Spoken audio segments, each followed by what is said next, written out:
And we're back here once again with another episode of the MSK show. And this is going to be episode 390. So I hope you guys had a great day. And I hope you guys have a great rest of your week that is ahead of you. And in this episode of the MSK show, actually have no topics for this episode of the MSK show. But instead of an actual dedicated topic for the show, what we are going to do is we are going to be going over several things in this episode of the MSK show. Could be Comics Gate, or it could be the new comic books coming out for this final week of 2025. We also have, a potential possibility of talking about that dirty, disgusting monkey, Candace Owens. She's always just an absolute clown, no matter what time of the year we're actually talking about politics. She will always be a version of a woman that I look at. An example I can give, that 2001 Planet of the Apes movie where Mark Wahlberg was in love with that ape. That's what Candace Owens looks like to me. Well, actually, that's what most black women look like to me, honestly. But also, there is a special video I want you to look at from an older guy perspective. This OnlyFans girl named Camilla is apparently quitting OnlyFans. So I thought we could, EFAP that little video. And that it's not a long EFAP like when me and Nate were EFAPing those other videos on YouTube when I had the episode with him like a few days ago. It's like a 40-second video, but it's like, guys, I know how to speak womanese. Whenever a woman talks, I know exactly what they're going to say before they even say that shit because I've mastered them. I understand women. I understand their anatomy. I understand how their brain structure works. I understand what they're going to say. They always justify bullshit. And then, like, dudes like Piers Morgan are the reasons why women can do what they do. We did an episode, dude, where we straight up went through. There's a video that pretty much revealed that Piers Morgan is cucked for life. I was actually in tears. I don't think I've laughed that hard in a video in a while. I would say, MSK, that what in reality, how women present themselves on the internet, but it's not very hard because many of them see another one of them do it and then do the same thing. Most of the stuff that you usually see, at least in that extent, isn't even terribly creative because they're just kind of copying each other. It's very low effort stuff like, ooh, this is the thing to say, so I'm going to say it. So yes, the way some women present themselves on the internet, usually the lower tier of women, they're not terribly hard to predict. The internet has made them all, the internet echo chambers they live in have made them all sound the same, and it's kind of a boring, repetitious cycle of the same thing over and over again, which is why I don't watch it or pay attention or care. This hot trash. And before we get into all the topics and everything we're going to cover in today's episode of the MSK show, we've not had a show with Professor Savage Dad and me in a while. It feels like we haven't did one like this in quite some time because the last time he came on is because Nate sent you the link to a show we were already going to end. So we came in and just started bullshitting us. So we didn't end on time because he, I don't know, was not trying to go to bed at the time. So he was trying to tire himself out. So Nate just let him in the show. I don't even remember what was up. No, I was on since. I've been on since then with something. I don't remember what though. No, you couldn't show up for the birthday stream because you were working that weekend. Yeah, I'm usually working at night these days, so. Oh, you're on the corner? Like Ethan at a pizza place? He doesn't, there's no corner at the pizza place. He's in the back parking lot, but no. Oh, God, man. So, Comics Gate, let's just start there. You can end there, too. Comics Gate did absolutely nothing this year but complain about Eric July on the internet. That's Comics Gate's 2025 year in review. That's kind of the end of it. I mean, the only thing they successfully did was lose more followers like Tiso and the guy with progeria that made the puppets, and even Frog Tony turning on Katie did these days. I could have saw that happening a long time ago. The only things they did this year was create drama, and at the end of the year to make some more drama amongst themselves because they will eat their own. Ethan is now going back to Kickstarter because Indiegogo is no longer going to let him run full bore on Ponzi schemes. So now he's going to try to open up the venues with which he can actually make money or dupe poor individuals into giving him money for stuff he'll never release. So Kickstarter does have, I think, a better TOS on that to some extent, though. So I don't know that he's going to find more fruitful ground there, but he'll have more exposure there and more people foolish enough to give him money for things. Remember, dude, remember, I was told by Ethan on an episode of Trashcast when I used to somewhat tune in because, I still believed he was going to stop doing them at some point. He said in an episode of Trashcast, and I think he had a tweet about this because people were talking about the Kickstarter boycott that they were doing for a long time. And then he had literally said, I remember word for word, it was a tweet or it was in a Trashcast episode he did, where he said, I ran the numbers. It doesn't change anything. It's like Ethan ran the numbers. So what's crazy Ethan is doesn't know what numbers are. Ethan counts by pi, so he doesn't. And by pi, I mean like an actual, like a pie. He's got whole size but pie. everyone's numbers are pies, different. Pies. Like, how would him running the numbers for his shit matter to someone that makes less money on their crowdfunding campaigns than he does? That doesn't even make logical sense. Like, also, if you're a indie comics like creator and you do crowdfunds so you can get the money to print and ship your books to your customers, backers, whatever you want to call them, you should be on every single platform available. There's and it's just stupid that anyone thought that having, like, why would you handicap yourself with having one less platform when in reality it's already really hard to get seen in any of this stuff, anyone to care about what you're doing, anyone to even give a fuck that you're even doing this. Why would you shoot yourself in the foot by not being on Kickstarter? Like, you probably have to lower the amount you would get on Kickstarter because they said if you don't meet that funding goal within like the time frame you set up, then you don't get the money. That makes perfect sense. But why would you not be there? Like, there's no reason logically not to be there if you can be there, if you're already someone that is an indie comic creator and it's so hard to get your name out there. And then the fact, because he said you can be on Kickstarter, but I won't promote it. It's like, that's in all so honesty, stupid. all it is an admission that he's seeing diminished returns, and given that he doesn't put anything out and nobody care, like, so many people don't care anymore. Like, I've only occasionally engaged, like when he was trying to pick on John's long box, because what does John do? John actually puts stuff out, people get it. John got his second comic book out this year, right? Heroic Tales #2. Right here, we should review it. Oh, why does this blur that? Also, because there's some boobies on there. That's why. See, no, saves me. It's because the blur effect hits everything. But yeah, you're fine. Right here. Yeah, in my hand, got it. All the extras, all like boom there. I've yet to read it. I will be reading it soon. I've been busy. You know what's crazy? I will be talking to John's long box today. And the thing with John, I like John a lot. John, yeah, along with several other people, is one of the best people to have on your podcast to talk about their indie comic book, because not only can he talk about its indie comic book, he can talk about basically a longevity of history in comic books, as he's been buying and collecting them forever. He's also someone that can just hold a conversation just outside of comic books too, because that's the big problem with a lot of indie comic creators that I ran into when I was doing that show a lot on like Rumble and X and Twitch. Was you run into people who just can't have who can't hold a conversation. They just are very just not good personalities, and that stuff I understood. I know people don't agree with Ethan a lot. I agree with him on several things. That one being one of them. When you have someone on a show and then is blatantly disrespectful of someone to just be doing that shit of like, hey, what do you think about this? Yeah, I agree. Yeah, I do agree with Ethan on that. That's a terrible. I'm not gonna sit there and deal with that shit. But the thing with Graham and Ethan that I was weird about was like, okay, you think Graham is not interesting on your show and you think he needs to talk more. That stuff you tell him privately though. I've had shows like that in the future. I've had shows like that where I was like, hey man, you can come on again. I'm not saying you can't come on again, but you need to give me a lot more than what you were giving me. Yeah. It's that's something you tell someone privately.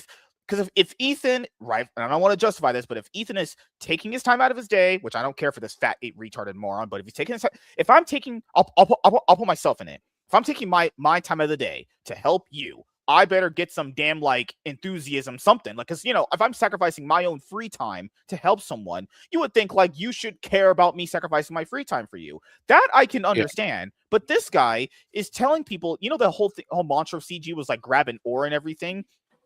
But why does that not apply to John? All year I was hearing Ethan talk about grabbing an ore to help smaller creators out in CG. He told that Asian chick, remember?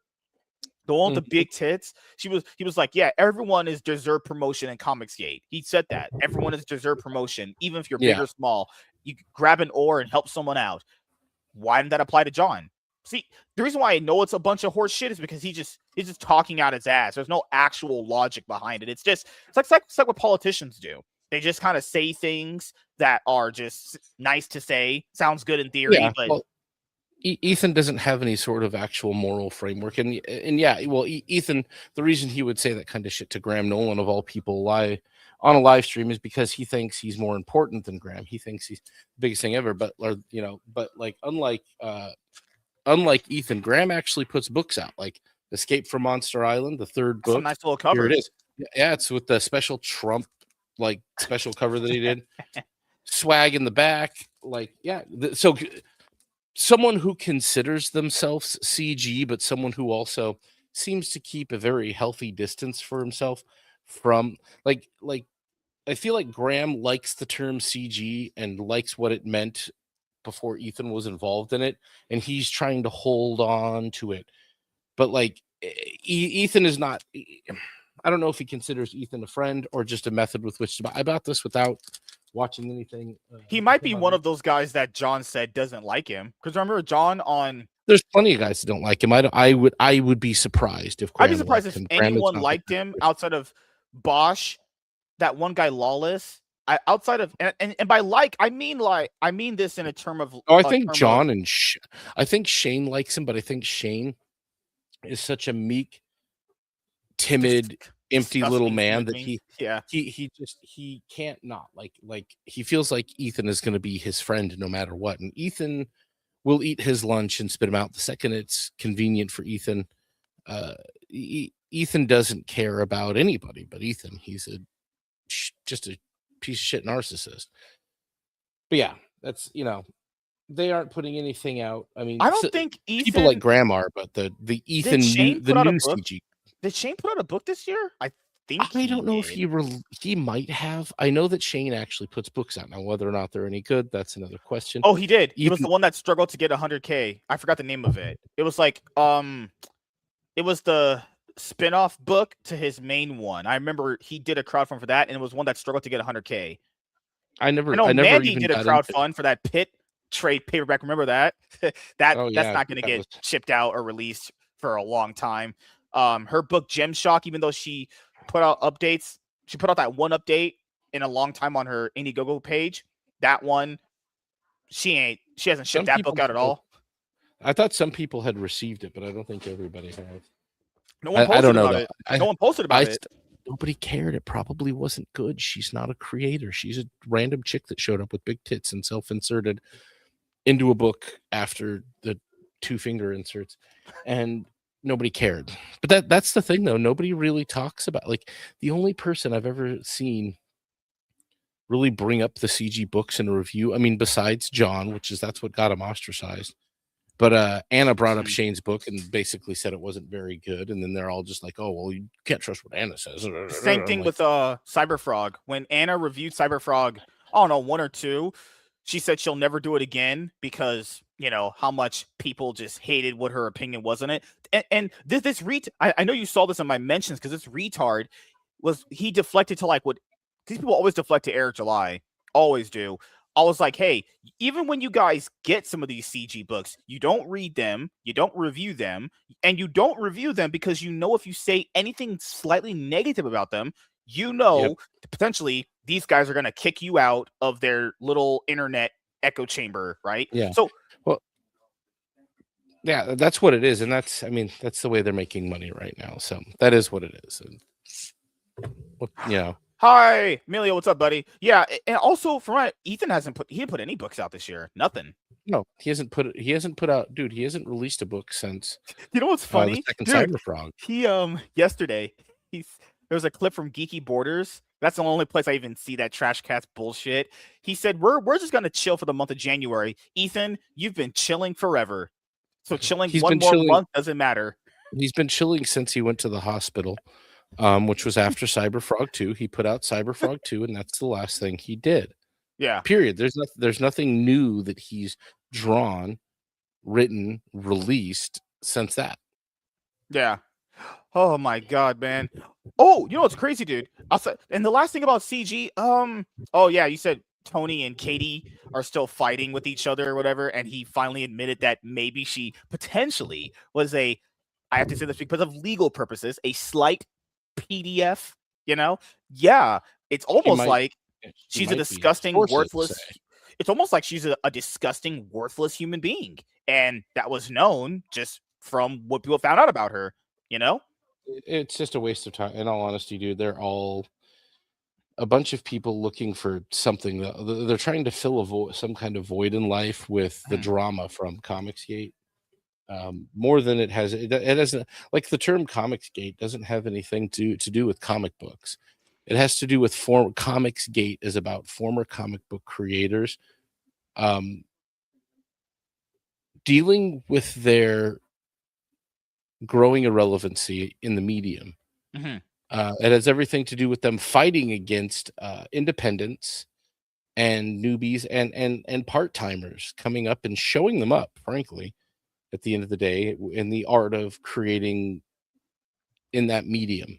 And you've There's no got, reason like people like Vaughn should be able to pump out at least a book yearly faster than someone that's been an industry pro. He even said, because he was making fun of Chuck Dixon being called a legend. Ethan even said word for word, DC called me a legend. Yeah, so this legend apparently sucks dick behind pizza parlor parking lots and can't put out books on time. Actually, the legendary Darwin Cook said this. He said, quite literally mentioned this word for word. I've never been late on a book because of anything I've done. It's only been late because Ethan Van Sciver can't get his shit together. It's literally, for paraphrasing a little bit there, but that's word for word what he said. The legendary Darwin Cook, guys, that person that made that story, The New Frontier, that you all love. Yeah, he said Ethan can't get his shit together. Gee, I wonder whose opinion I would take about this person. Someone who's worked with him, or I don't know, you weird sycophants that don't even read his books and then say, I don't get it. You can't say anything bad. That's so weird. When when you as a fan know you can't say anything bad about someone, and not even in a malicious way. You could say, hey, I might like Ethan, which I don't know how you can, but I don't like his books. And that automatically means because you don't like his books, that must mean that you yourself are done with him. You're out. Don't know how that would be a healthy relationship at all with anyone. But that's bad. Like, that's terrible. But that's not what that's about at all. And that's kind of why it's, in all honesty, it's moved on from like the point of like giving it attention or care. Because like this is the thing. He's every week that goes by that they don't have a book out for somebody to talk about, the less relevant they become. Every time somebody releases a book, they have to attack them. Why? Because they're relevant in the moment. They put something out. Fans, comic book fans, have something in their hands from that person, like Vaughn or John or whoever, and nothing from CG. So, and Mike Wheeler, he tweeted this out, and I bookmarked this because this. I don't care if you like Mike or Mindy, doesn't mean anything. They've been nice to me. And I enjoy having them on shows to talk to them. It's very insightful when I talk to them. Hopefully, I'll have them on again at some point. Maybe I could get a couple duo going on here. No, guys, I'm joking. So, Mike tweeted this out. Same fucking Comicsgate YouTube shows covering the same people every fucking week. Frog Tony, Eric July, Renowned Zero, and CG Church. CG Church, Frog Tony, and I'm pretty sure he means Limo or Liam. Pretty sure he meant Liam there. Yeah. Ethan, Eric July, Raptor, EVS, and Katie Did. I like Lord Raptor Jesus. I like that guy. Katie Did. Low rent ass failures of books. And Eric July. Eric July talks about his book. Yes. And also Eric talks about he went back to doing For Canon's Sake, where he's talking about, I don't know, pop culture and politics and shit again. Culture, politics, yeah. He's always been involved in these spaces. He's a little rusty on it because he's been out for like a little bit doing the Rippaverse stuff. But you guys wonder why you have no books and are making no money. Something has to change, Comicsgate. You are failing. Yeah, I agree.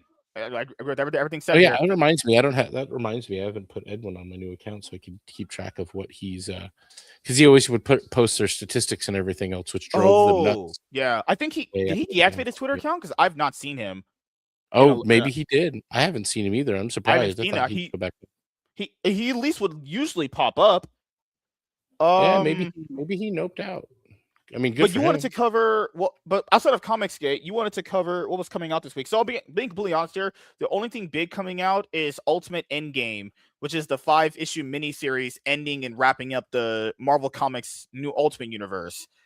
And I've seen people go back and forth on like, should they end it or should they not end it? It's like, why? I don't understand why you guys think Marvel would keep these things going. Like, we heard they're slashing I don't page know. rates, they're slashing the Yeah. rates Well, of. that's really what it would be as a cost save.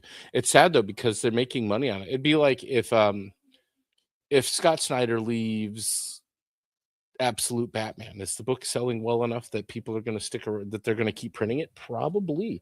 But if Mhm. he leaves and they bring in somebody cheap, are people going to keep reading it? Probably Yeah, because not. Scott So, Snyder, as the name on Absolute Batman, is the draw. yeah. I would arguably say he's the draw of the Absolute Universe himself. Because, guys, Yeah. there's a reason why they picked him to do Batman, not because he did Batman Eternal or Dark Knight's Death Metal or Court of Owls and all that stuff. It's because his name sells books. It just does, right? Like Yeah. Jason Aaron People and like Kelly his face as Thompson. a writer. Like, Jason Aaron isn't as liked as Scott Snyder for the work they both did, and Kelly Thompson is just a fat, ugly, disgusting bitch who blocked me because I called women all trash. But fuck her. But outside of that, Scott Snyder is the draw of the Absolute Universe, and it would be stupid if DC stopped doing this because they're making money, presumably, off doing it. I think the reason why Marvel is cutting the Ultimate Universe has nothing to do with Jonathan Hickman, has nothing to do with any of the creators. I personally think the reason why they're stopping it is because they're trying to do a cost-saving measure. And this one idiot was like, "Well, why do fans care about if the books are selling very well?" Oh my god. Oh my literal hell. You people are beyond retarded. The reason why these days you have to care about your products making money is because, proven with movies, TV, anime, video games, no matter what it is, if it doesn't sell, they are getting rid of it. That's just what it is. Yes, there are some things that'll constantly always come out based off of other different factors, but comic books specifically, outside of all that other stuff I just mentioned, if the sales are not there, that shit is getting canceled. They're canceling Batman and Robin, which went from Joshua Williamson to Philip Kennedy Johnson. They just canceled Green Arrow at DC. Marvel is canceling Oh, the new yeah. Avengers at 10 issues. Jed McKay's Avengers run, canceling at 36 issues. Yes, people should care if books sell well. If books sell well, they keep going. Scott Snyder said if Absolute Martian Manhunter doesn't sell at 6 issues, it's canceled. It sold very well. It got 6 more issues. I just don't get this logic where people say, but the amount of money invested doesn't matter because you're not spending the money on it. That's a lie. I'm buying the books though. Yes, it's Yeah. not doesn't work that way, but I'm supporting the books by supporting the comic book shop. So I don't get that line of logic. It doesn't, like, the books have to sell well or they're going to cancel them. That's how it Yeah. works. I don't. There's Well, no and other that's why way fans to pay explain attention to it. it. Yeah, actually, that is the one thing I agree with Marvel and DC on. If something isn't making money, it is more than rightfully justifiably you can take it out. That is a perfectly Yeah. fine example of what they should do as a business. If it doesn't make any sense, dollar sign, you cut it. So I believe Marvel is cutting the Ultimate line, not because it isn't selling, it's because they're trying to actually save money by cutting out the amount of books they have to print and the amount of creators they have to pay on it, right? And I get Pretty it. much. Jonathan I mean, Hickman, even if those are selling well, but yeah, if Hickman's leaving and they can't keep him, then he probably had a they 2-year have a choice. contract that said, "Hey, I'm worth this much." Because you remember what happened to him on the X-Men time they tried to put him on? He's not falling for that shit again, right? Oh yeah, I know. So, and they all know this too. And Spider-Man and Ultimate Wolverine, I read a few issues of Ultimate Wolverine. I absolutely fucking loved the book. I absolutely loved it.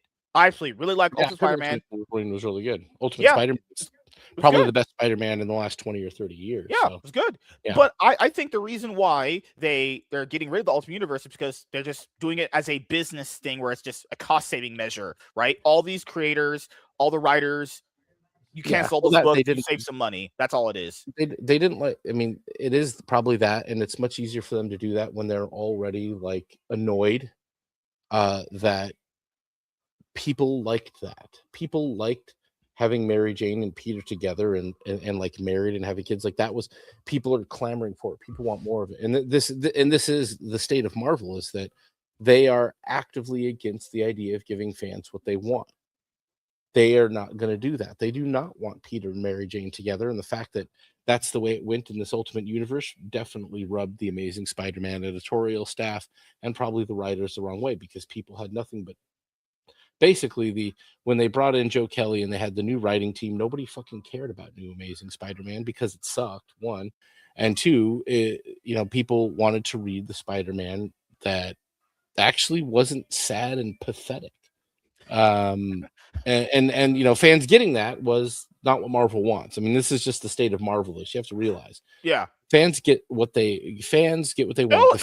It also could be pure. It also even could be purely because they don't like that people like the thing that they deem as the chosen one. So I would imagine Kevin Feige did not like the way that X-Men 97 was praised compared to how the MCU was being ran, because you saw comments on Twitter that went like, "Oh yeah, no, he didn't. X-Men 97 is the best thing Marvel's did since Endgame." You could Kevin Feige obviously would not like hearing that, guys.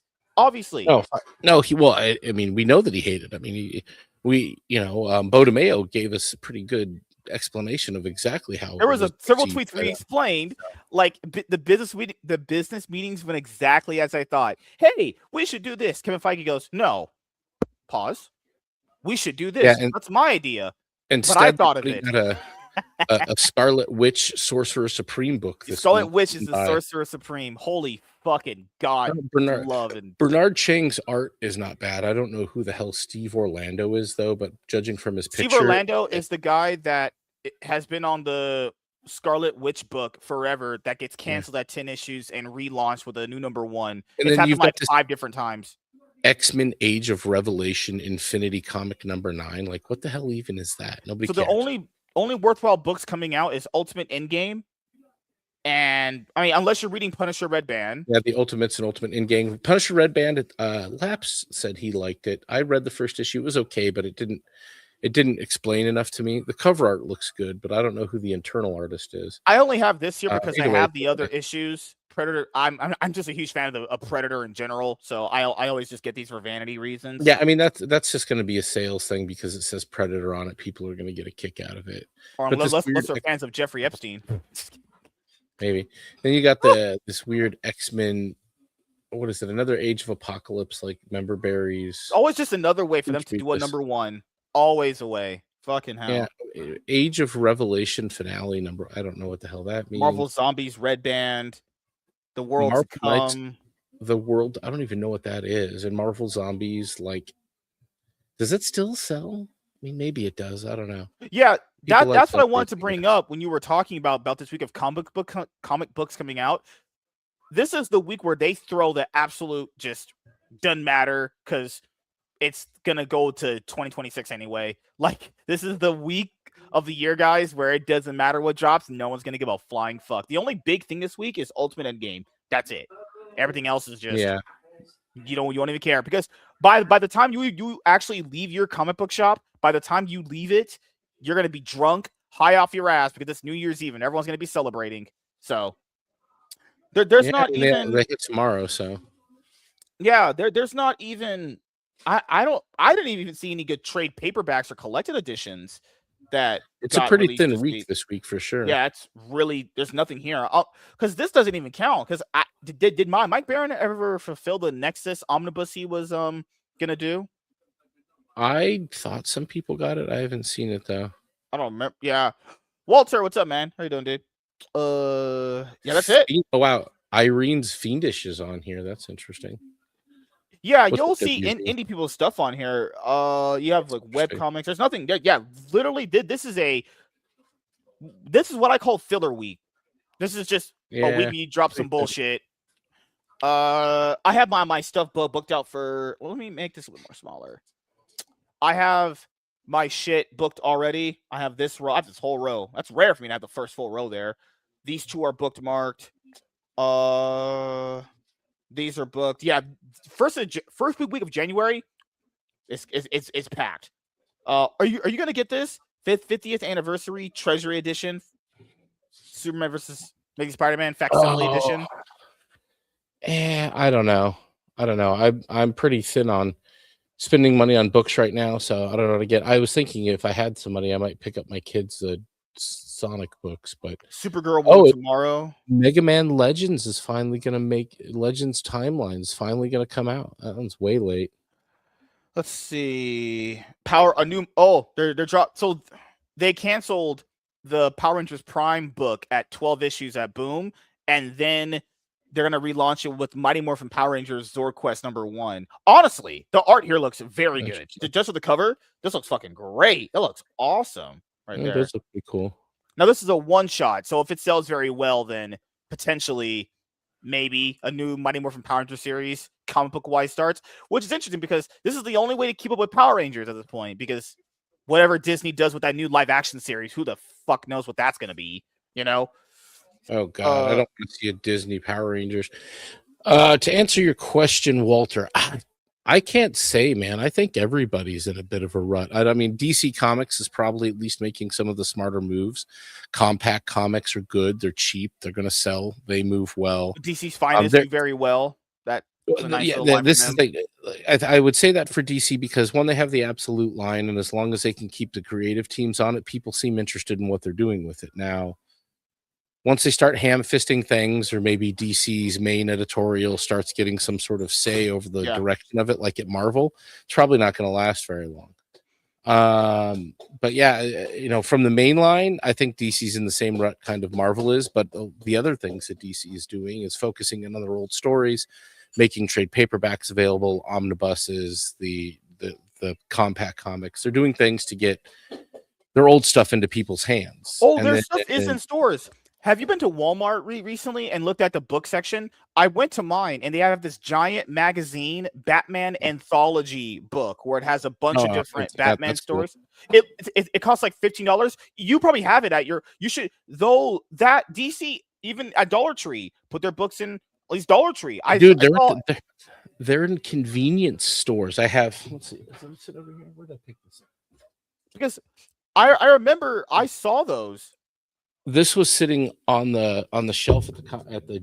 I stopped at Circle K while I was out working one night to get. I got some gas. Yeah, this was polybagged in a in cap cardboard display at a convenience store. Yeah, thinking to myself like, why put this on a just get a spinner rack and fill it up and put it in the convenience stores, guys. Yeah. Go back to the old days. No, DC is doing the smart things that I don't know who will sell in charge that did that. If it's Jim Lee that suggested all that shit, I will give him credit where credit is due, but it's not Jim Lee. He didn't do jack shit. Actually, he can't even get out Batman Hush finished. So I think that DC and Warner Brothers are making the right moves to actually sell books, period. Now, are they doing the right things creatively to make the current IP and the current universe interesting? No. It's the same dog poop that I think Marvel is for the most part. Hey, as you guys know, I'm a huge fan of Spider-Man, and they're dropping the brand new Day Omnibus Volume 2. Now, I am getting this for the cover. This cover I'm getting. I love this cover. The Mary Jane one. I have the cover. I actually have those. Those are J. pretty Scott Campbell one, right? The original. I have a bunch of the J. Scott Campbell original prints of this in this particular period. They're actually worth a bit. I was surprised to see on eBay.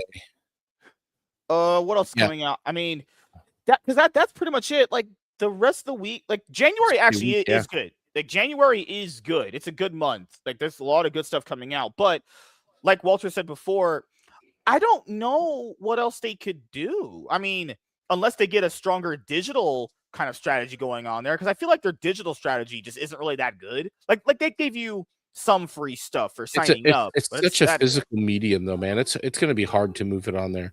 I have been interested in checking out Gunslinger Spawn. I might check out the 50th issue. Did you get the around maybe? Oh yeah. I know this isn't trade. I don't know how far the trades are up yet, but Gunslinger Spawn is at 50. What else is there?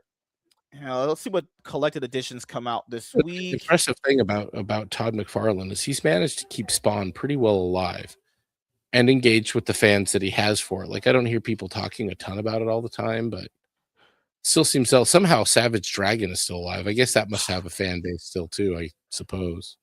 What else is here? Yeah, there's not much there. Yeah, this week now. Oh my goodness. Oh, before we get to talking about something else, It's 2025, and as you guys know, we did do quite a bit of comic book reviews here on the channel. And I will say this. Until we didn't. Life came up. God, I'm old and disgusting. What did life come up on? It came up on some new Jordans? Oh, dude, I was having sex with a lot of women. A lot of women wanted to get BBC'd and blacked. You have no idea, man. Oh, but before we talk about that, one little slight detour. DC did a great thing with this. So, as you guys know, I am not a huge fan of when Marvel or DC do this. So, this is called the book format, okay? So, the book format is when they call things book 1 or book 2, okay? So, or Marvel had Marvel Masterworks for a long time, and it got up to like volumes 25 and 27 for a lot of their characters, only to then discontinue the Marvel Masterworks line. Or DC will do it with their book line, where they'll release the characters, stories in collected edition format, only to stop it to release it again in another collected edition format, and it has better mapping. That's why people don't like collecting some of this stuff, is because you'll collect a book in a certain format, hoping to finish it out, and then they'll go, I don't really want to do anymore. Different format. It's like, fuck. So what ended up happening was they were printing Ethan's and John's Green Lantern run in a book format. They got to like book 4, and then they people had complained the mapping was terrible in it. So on Near Mint Condition, they had a poll where people were like, they had a panel where they mapped the entire compendium out, and then they actually released the Green Lantern Compendium 1 for the Jeff Johns rebirth era. Now, Ethan, he only drew like, look at this, he only drew like some of those issues. How in the world can you take credit for far issues you drew? Wasn't it Carlos Pacchio, or whatever, one of the former X-Men artists who came in and did, who kept it alive? Like Ethan, maybe 8 issues of Green Lantern. Yeah. Good Lord. He should have got happens when you're not. That's what happens when you're fat and ugly. It's probably also why Jeff Johns doesn't want anything to do with him anymore either. Jeff Johns won't even fucking discuss it. I'll ask you, do you think that the Green Lantern run that Jeff Johns did with creepy fat fuck is a run you could just be, that is like newcomer friendly? You could just jump into, read it, and you're good to go. Yeah, I would say it's okay, because they're reintroducing Hal Jordan to the universe kind of as if nothing had ever happened. I mean, if you don't read Reborn and get all of the retconning of Parallax and all the shit that Hal Jordan did, then yeah, I mean, you could just jump in. Here's Hal Jordan, go. I know Jeremy Adams kind of has that when he started up his Green Lantern run recently. Yeah, Jeremy Adams' Green Lantern run. You can just grab the first trade. It is, we'll talk about that book in just a moment here, but I will show you guys this. So this is the new Green Lantern Compendium 1. So that book format they were doing this era in is no more. They're just going to do it in compendium format. There's going to be 6 of these, and that's what that run has almost like 8,000 pages. This book itself has like 1,000 pages. Absolutely just disgusting. Oh, so it's going to be like the these other compendiums. And I bought this one. I need to buy that Lobo one. I know Labs has that Lobo one. I need to buy that Lobo one. Dude, if you can find it, man, that one was disappearing. That one's been selling quite a bit well. Yeah. That one's moving because it's got a lot of crazy stuff in it you're not going to find anywhere else. Because I know Walter has said, I've been getting into comics a little bit in the last year or so, and I was curious, less the superhero and more so horror thriller. I do have some issues of Absolute Batman, Wonder Woman soups to read. The best place to venture into that is Image and Dark Horse comic books. Anytime I did the solicitations for those, you'd always find horror thriller adjacent books. Like Image Comics released Exquisite Corpses. That's about to come to an end very soon. The first trade is already out. Ed Brubaker, the guy that did Winter Soldier, who wrote the Winter Soldier comic book storyline in Marvel Comic Books that was based off that movie you guys like, he has this horror thriller series called Criminal, and he writes Criminal. He writes horror thriller stuff. So look up Ed Brubaker and look up the crime horror thriller stuff that he currently writes for Image, or is it Image, right? Yeah, it's Image. You'll just get a lot of thriller. Yeah, you're gonna get, and he's very, pulpy, very noir as well, like crime noir will do. I mean, Brubaker's, he was the last person and probably the first person I ever enjoyed Captain America like thoroughly on. Like he got the character in a way that not a lot of people did. I think Captain America does great as a crime thriller, constantly a crime thriller. Have him do that socio-political crime thriller, international crime thriller, whatever. And yeah, I think that Brubaker understood it in a way most other writers don't even bother to. But yeah, Brubaker's other work that he does, Criminal, which I cannot believe he's taking to Marvel, completely insane. I don't know why. But a lot of his other stuff that he's done outside of that for like crime thriller stuff, fantastic. Brubaker also, he spent some time on Batman, completely fucking worth it. So good. Oh, Brubaker's also, Rook Exodus. I know Laps would tell me to suggest that to you. Rook Exodus. I read a little preview Sci-fi of it in that Ghost Machine book. Yeah, Ghost Machine. Definitely check out Ghost Machine. It's with Jeff. You know Jeff Johns. Everyone knows Jeff Johns. It has Jeff Johns, Peter J. Tomasi, Jason Fabok. It has Jason Fabok on it. A lot of legendary guys from the industry. Yeah, a lot of people he worked with at DC on a particular. But not Ethan though.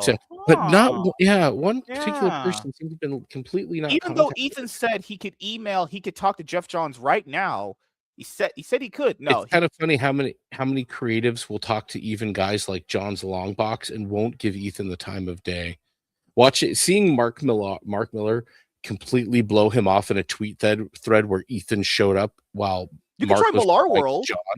You could try Millar World. Yeah. Miller World has definitely some interesting stuff. He writes most of it. Like it's wild.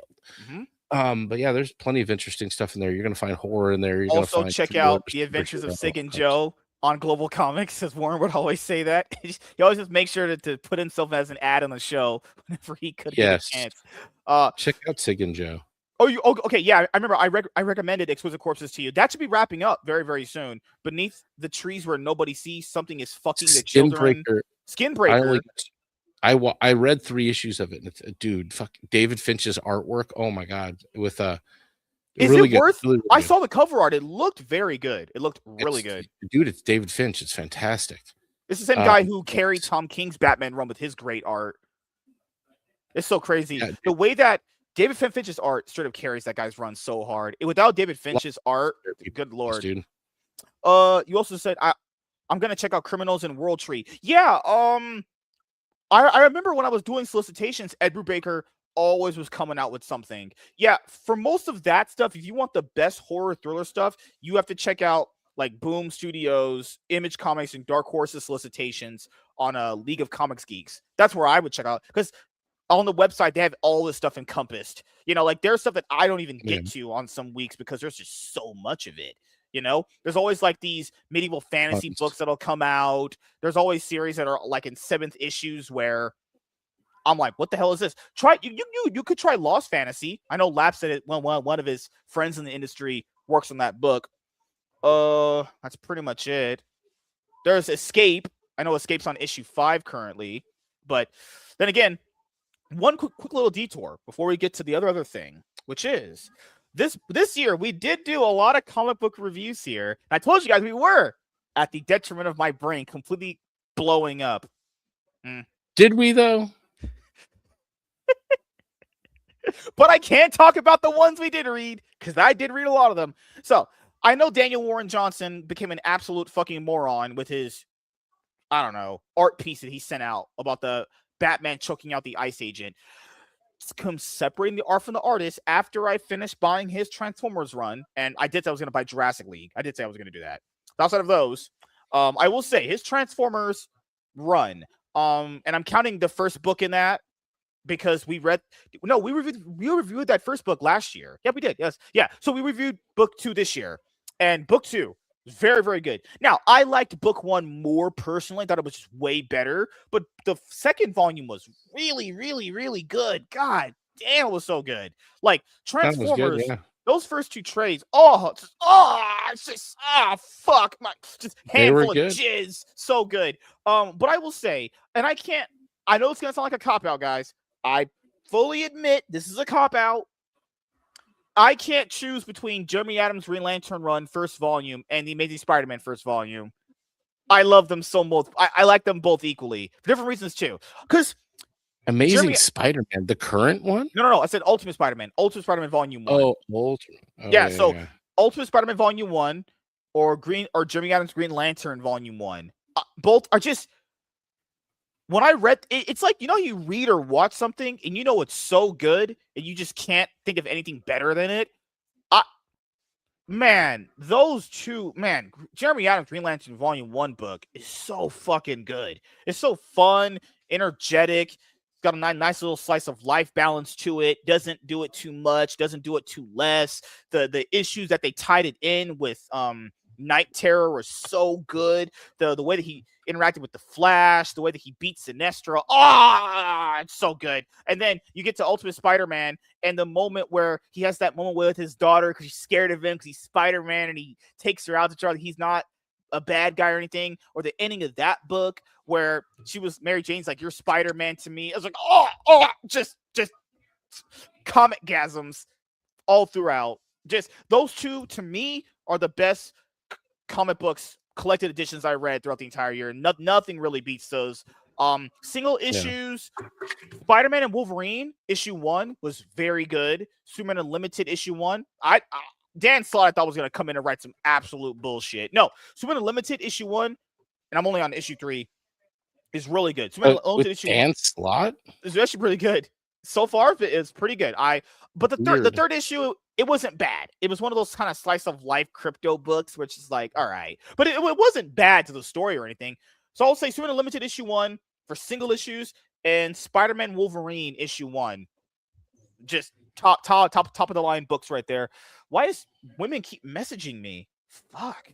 It's your girlfriend. She's got a new shirt for you. No, she tried to show off a new boyfriend to me. Your girlfriend has a new boyfriend? Oh my God, you don't even need to know. Good Lord, too much stuff there. But yeah, I put all my shit there. I put all my shit over there that I've read this year. I have to just go through and look at all our reviews. I mean, Bro. TMNT X Naruto, when me and Warren were reviewing that was really good. Oh, Absolute Batman. Absolute Batman was very, very good. It's fun. It's weird because I know it's non-canon. I know it's a different universe. And once you think about it not being in that same universe, and it's different, because people always go, but it's an alternate universe, and that's what makes it even better. I think, like,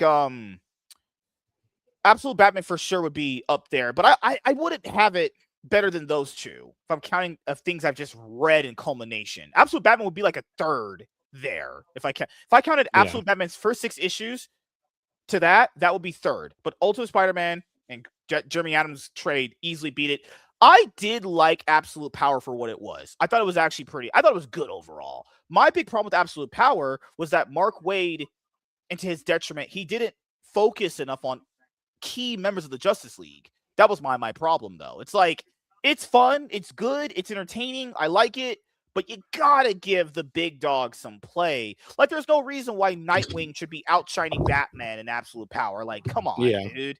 Like, there's no reason why Martian Manhunter shouldn't get some play in this. Wonder Woman doesn't get any play in this. It's not a bad book. It's entertaining, it's fun, but it's like, it's like, come on, a little bit more here. It could have been way better, but it's a fine book. I actually like the event quite a bit.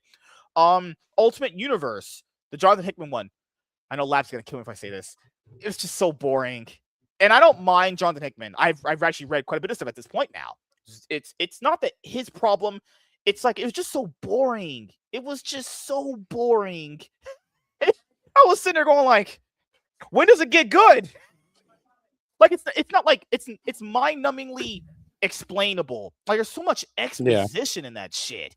And none of the characters are interesting outside of like, shit, I can't remember which one. Like, Tony's dad was kind of interesting, I guess. Like, that was it. But now that he got killed off so quickly, it was just so boring. That book was just snooze fest. Now, it wasn't insulting to your knowledge to read it. It was just really boring. Like, I did like the Ultimate Universe one shot that came out as a final tie. If they released the Ultimate Universe one shot as a final tie into that book, it would have made it way better. I won't say best, but it'd be way better. What else did we fucking read this year? We read a lot of shit this year. Holy fuck. Now I'm remembering it. God damn, we read a lot of fucking books. How many did we review, though? We reviewed. Okay, I know we shit on CG quite a bit. Battle Brick Road Volume 1, I will say, was fairly. I did read that. It was fairly good. It was problem with it was the villain. I think the villain was very bad. That's the problem with indie comic people. They The can't write real villains. problem with it. The real problem with it is there's no issue 2 yet. I think there is. There's no end to the story. I mean, there's a post for it, but has it come out? I think you can buy it on his website. I think it's there. Can you buy it? Volume 3. Oh, he's posted volume because I paid for number 1 and it took over a year to get to me. If they're gonna that was after Batman, it was out. That was during the number 2 campaign. If they're gonna make Batman fight Ice Agents, at least make Ice Agents the henchman for Mr. Freeze. Huge missed opportunity. I agree. Yeah. There you go. But that was a commission. That wasn't even based off a comic book. That was just him being a fucking asshole for no reason whatsoever. Yeah. I'm gonna have to go and dig and look into my shit that we read. We got a lot of stuff this year. See, as you notice, guys, MSK looking back there, we never see MSK in the daytime. So I just want everybody to notice there's a new development in the world of MSK. One of the many supporting characters of MSK that we have known for a very long time on the streams is the orange boxed television there in the back corner. It's been there for, I don't know, decades. Since the 90s, I'm pretty sure. But we've never actually noticed a new wrinkle in the television arc that is beginning today. And I think this is finally the beginning of the end of the television arc. So, there, if you notice up there, up and kind of to the right of the television there's just a little thing on the wall called a television wall mount. It's completely empty. So I have sent a message to Iron Oxide, who should be coming to visit MSK soon, and asked him to please install the television on the wall mount available for the television sitting in the room. I'm hoping we're going to see some real growth in this character, I think, in the coming weeks of the new year. So it's going to be pretty exciting. New developments in the story of MSK. Another great single issue I read this year was Ultimate Wolverine issue 1. Just the way that after you read the book, that final shot and image of him looking at the panel and him having the one, it's so good. It just gives me chills there. Oh, it's fucking great. Ultimate Wolverine issue 1 is so damn good. Other than that, yeah, I would say my least favorite read was the Jonathan Hickman Ultimate Invasion book. That was just, but I will say for Jonathan Hickman, I did like Aliens versus Avengers. I thought that was actually pretty good. I didn't like issue 1 that much, but I liked issues 2, 3, and 4. Those were pretty solid. So yeah, overall, I think I did pretty good on my reading. It stopped at a single point because I got really busy. My wife was having a lot of sex with me, so you guys can blame her. Oh, my soundboard's off. Sorry. Me and Warren are going to finish. It never happened. Me and Warren are going to finish reviewing TMNT and Naruto, and we're going to get back to doing comic book reviews. The only reason why we haven't did them is because I've had one-on-one. The first one back will be Phenomenova 1 through 3. At some point, I have to review that Hacks books. God damn it. Oh, but yes, because I have to establish that we wanted to talk about this because Vaughn Coleman came to Arizona because he got invited to the TP USA 2025 Amfest event, right? And I noticed this. Ethan Van Sciver, the great conservative, didn't get invited. I just find that funny. Would they? Well, wouldn't he weigh down the plane because he's just so fat? Yeah, it'd be hard for him to get. I don't think he can take a plane. I mean, I don't know. They don't allow rascal scooters on planes, so it's hard for him to move around. Oh God! But how was it hanging out with Vaughn? It was cool. He's a good guest. I don't know. Vaughn seems like I don't think you can trust that guy. Yeah, he was fine. He was hung out. He was mostly at the event most of the time. He was there all day. Didn't you get invited? Oh, I didn't have money to go, dude. How much does it cost to get into one of those things? Oh, I don't remember how much it cost for the whole event. I know that Vaughn had the VIP full blown. He got VIP. What the fuck? Yeah. But I had, even if I bought tickets, it still would have been $160, $200. I don't know. It's crazy because you wouldn't even need to get a hotel or anything. Nope. Yeah, I just didn't have the money time to go, but yeah, it was cool. Amfest ticket price. Good Lord. Yeah, you're right. Fuck. I mean, I had to check it out. I might go next year. At least it sounds like the people had a good time. So you can beat the quartering. That'd be cool. See if he wants to get to cheeseburger. Oh God, yeah. VIP admission is around $300, including all sessions, exhibitor access, VIP lounge, and reserved seating. You can get 50% off during promotion, but full price isn't listed. So it might be more than. They said general admission, $20 to $50. Okay, so I think that's per day or kids under something. 15 is $25. So like, so it doesn't sound like that much money. But if you want, I get what they're doing. You can pay to go like cheap, but if you get the VIP access, you can get everything. Okay, now I see. So I would imagine for the general ticket price, you only get to see like what, one person talk, and you have to no idea. leave. Yeah, that makes sense. Yeah, and I'm a lot sure of this is. Yeah, it's crazy because I was watching the Amfest event, right? And I just don't understand why Tucker Carlson and Ben Shapiro use their time to air out their grievances against each other. When it's they should do, especially there. Like, in all honesty, for the both of them, it would have been better for both of their brands to hash it out in a debate on both of their own platforms. Like, sit down, have a formal debate with one another. Why can't they just talk? Yeah.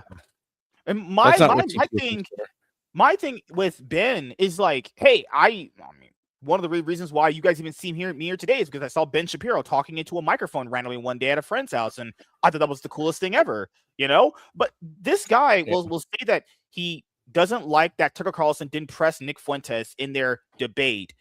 I was like, Ben, you could debate him, right? I hate those people. I hate aspects of those people. My old pet peeve of mine is someone's like, well, I could have just did it better if I was in your spot. Ben, you can be in his spot to press him, invite him, and talk to him on your show. It's just not that hard, right?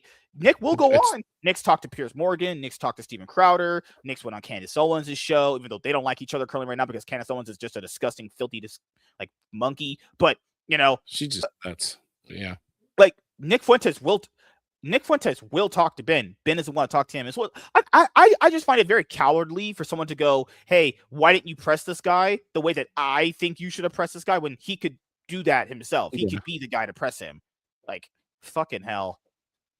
I don't get people, man. No, I mean, yeah, Ben should be doing too. I mean, they should be hosting these own debates on their platform. I don't think the space at TPUSA was the space for it. They're supposed to be talking about America, and I get that they both see certain things as a problem with America, but it's like, just go on your platform and hash out the between you shit, and let's talk about like making America better here.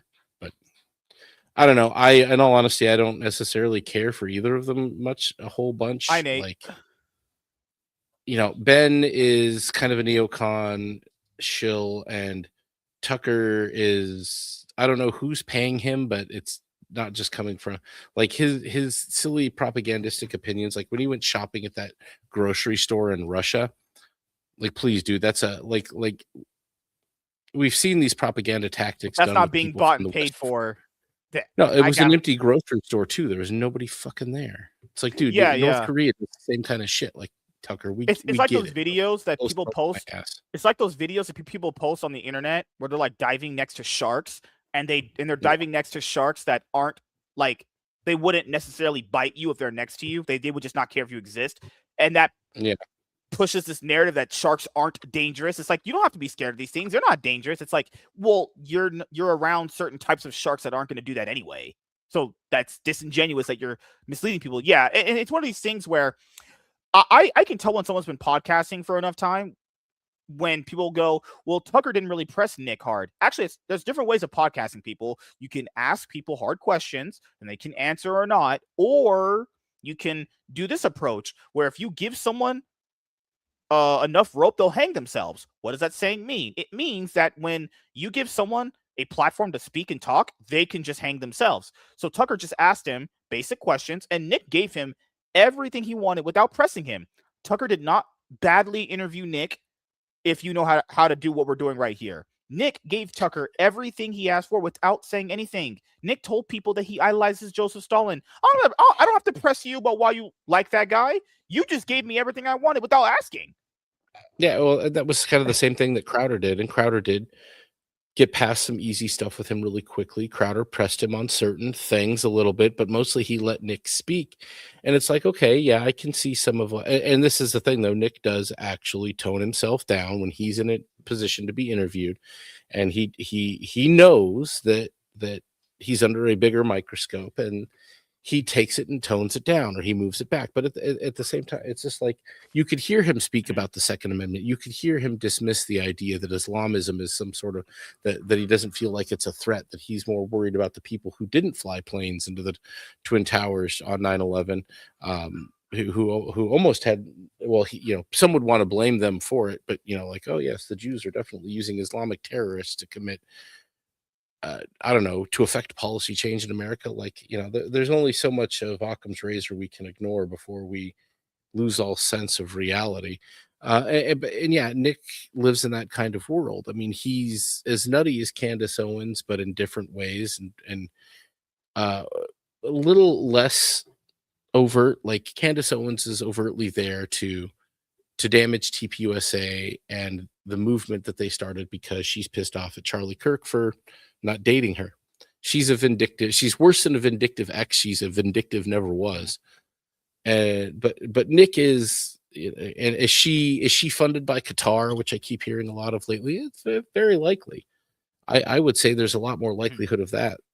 Nick Fuentes seems like an agent of chaos. He's somewhat socialistic, not a big, doesn't care about the Second Amendment. It's like, okay, my friend. I would say this guy's not a conservative on any level. This guy literally endorses voting for Democrats. That's not a conservative. Yeah, he comes off as a bit of a different kind of psyop, or a different kind of controlled opposition. Candace Owens is Middle Eastern controlled oppositions. Fuentes might be government controlled opposition or some other sort of leftist controlled opposition. He is too much like the stereotype of what the left says about the right to be serious, to be taken seriously. And so I don't take either of them very seriously. I think they're both kind of, frankly, even giving them air to breathe or attention for people like them is enough. I understand the people who have platformed him and the round of platforming that he went through. I don't think it continues. I think people, those of good faith, have done a good job of putting it out there. But yeah, I liked watching Crowder's interview with him. I think he let him speak. He did exactly what Crowder said you should do with people like him. You let him speak. And he was very to the point. He was like, this is shit you've really said. This is shit you haven't said, or this is the context with which you said something in. Like, he made it very clear. It's like, hey, I'm going to steel man this guy a little bit. But you have to have the nuance and understanding of what it is this guy's actually saying about the Second Amendment, or you have to watch him squirm when I bring up the fact that he said to vote for Kamala Harris. Like, if you're not savvy, you didn't pick up on the fact that Crowder was kind of letting you know. There's some very key things here. His stance on the Second Amendment and him talking about voting for Kamala Harris. Those are two very big red flags. And if you're too ignorant to pick up on them, well, then you're a lost cause. But if you were paying attention, you got those 2 points, and that should have been enough for you. It's enough for me. Yeah. Also, it's just one of these things where I just want people to understand, if someone gave you all of that, I don't need to press them for any of that. If you're going to tell me everything, I just don't knew enough about him beforehand. Even like Nick Fuentes is, if you're a white supremacist in America, the thing that people don't understand about white supremacists is the point of white supremacy is they are socialists. They're national socialists, just like the Nazis. The Nazis were national socialists. What they believe, though, is that socialism works only if you're a particular race. When it was the Nazis, it was the Aryan race. White nationalists believe it only works for white people. I don't believe socialism works regardless of your race, color, creed, or religion.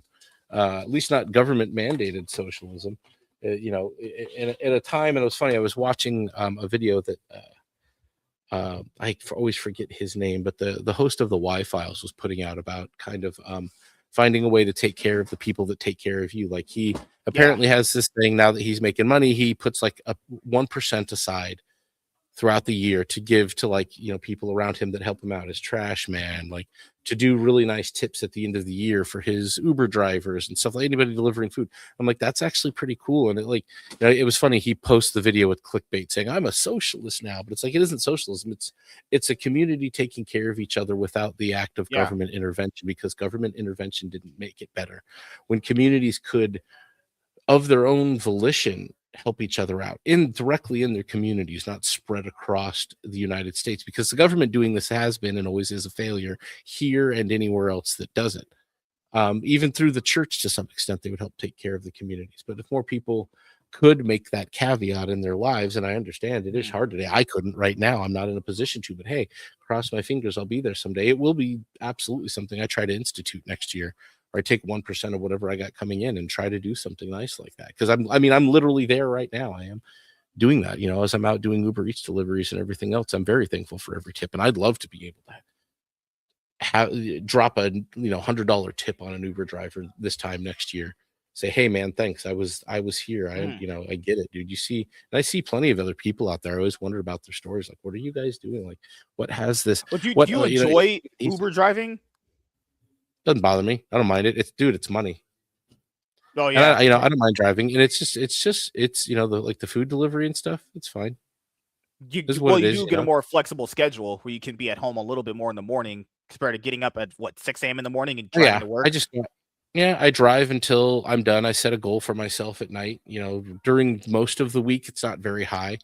And, Thursdays, Friday, Saturday, Sunday, I usually set it a little higher. I'll go out longer, and because there's more going on, there's more to do. But yeah, and it's just like, but what it is that's a way that things made sense when people did it of their own free will and not at the end of a government gun. And that's why, it doesn't necessarily work. But, and that works for everybody. It doesn't matter who they are. That could work if everybody could be in a position. And dude, the economy's kind of dog shit right now. I understand it, man. We keep hearing all of this stuff about the GDP and this and that, but like, I'm barely seeing gas prices go down in Phoenix until just now. So the economy, I haven't seen it be there yet. And believe me, I've been looking, man. There's so many ghost jobs out there. There's such a time waste for people who are between work right now. Like, you waste so much time applying to jobs that don't exist. Like, it's a pain, man. But I do the same thing too. I actually applied to a lot of different jobs here. They'll say go to their website, you finish an application, and you feel like you've accomplished something, only for that never to no hitbacks, nothing. You don't hear anything. It's weird. I heard one from In-N-Out. In-N-Out said no. I did apply to In-N-Out. They're like, no. That one I knew was a little bit more legit. But I remember there was an hour I took to apply. Oh yeah, that's the thing. Some of these jobs, they're taking all your damn information. That you give them a resume, and then they still want you to enter 20 years of work experience into their little stupid system. And I try to avoid the ones that are going to waste my time like that, unless it's really good or it's a really, really good fit for me. Dude, I did one for like one of those forklift movers at a job at a Home Depot in my town, in my city. Nothing. I took 10 minutes doing that one. 10 freaking minutes. Oh my God. You gotta get a forklift operator's license or whatever, bro. Well, but they said it would be on-site job training. Oh, that's cool. That's what they said. Yeah, because my friend or someone that I knew a long time, Jacob, works at that place, and he didn't know. They just taught him. That's pretty cool. Yeah, so for me, I think the best way of just getting another job is going out and actually just talking to people just in general. Just going out and just asking. Try that too, dude. I mean, you could try that too. Believe me, in my field, I wish that was something possible, but you don't run into people that do what I do just in passing as easily. But it's, What did you guys do for the holiday? You didn't go on vacation this year. Probably not going to go on vacation for a while. No, I ain't going nowhere. Nope, we're just at home. Last year was the Grand Canyon. This year is the great city of Arizona. Last year, I don't think it went to the Grand Canyon last year. I will say this. Speaking of Arizona, the Suns are doing very well basketball-wise. Football-wise, I don't know. I don't keep up with the Cardinals, but Suns basketball-wise have been pretty decent. Yeah, well, they finally let go of what's-his-face that they ruined all their future plans on. It'll still be another 5 years before they rebuild. I still can't believe they did that. They got KD and traded like half their bench and all their first-round draft picks. What the fuck was that? That's what the Suns always do. And you know what's going to happen? in 5 years, they'll have developed some new talent. They'll have some people in there that are really about to break, and they're going to trade all of them for I don't know, LeBron James or some shit. Yeah, because right now the Suns are in 7th place in the Western Conference. They're 19-13. Yeah, they've been actually pretty good. They beat the Lakers both times this year because Dylan Brooks is on the team now, and good Lord. The Suns are not a bad team. I don't know about championship worthy, but they're not a bad team this year. I doubt that. I don't think anybody's probably going out the first round of the playoffs, probably. That's what they usually do. What did you think about Avengers Doomsday and Marvel dangling all this nostalgia in front of people? In all honesty, I'm so checked out on the MCU. I haven't even watched it yet. I haven't seen the trailers either. I know what's happening. Like, I know what's happening. They dropped the teaser trailers a few days apart Cap from each is other. coming back. Some shit. They're bringing back the Fox X-Men characters, and then I have to hear people complain. I have to hear people say, "Yeah, I always liked James Marsden's Cyclops." Nobody ever did, and it wasn't because of him personally. It was because he was written. He was boring. He was written like crap. He was treated like absolute garbage. That's the thing, dude. They've never done anything good, or even the comic books kind of gave up on Cyclops decades ago, man.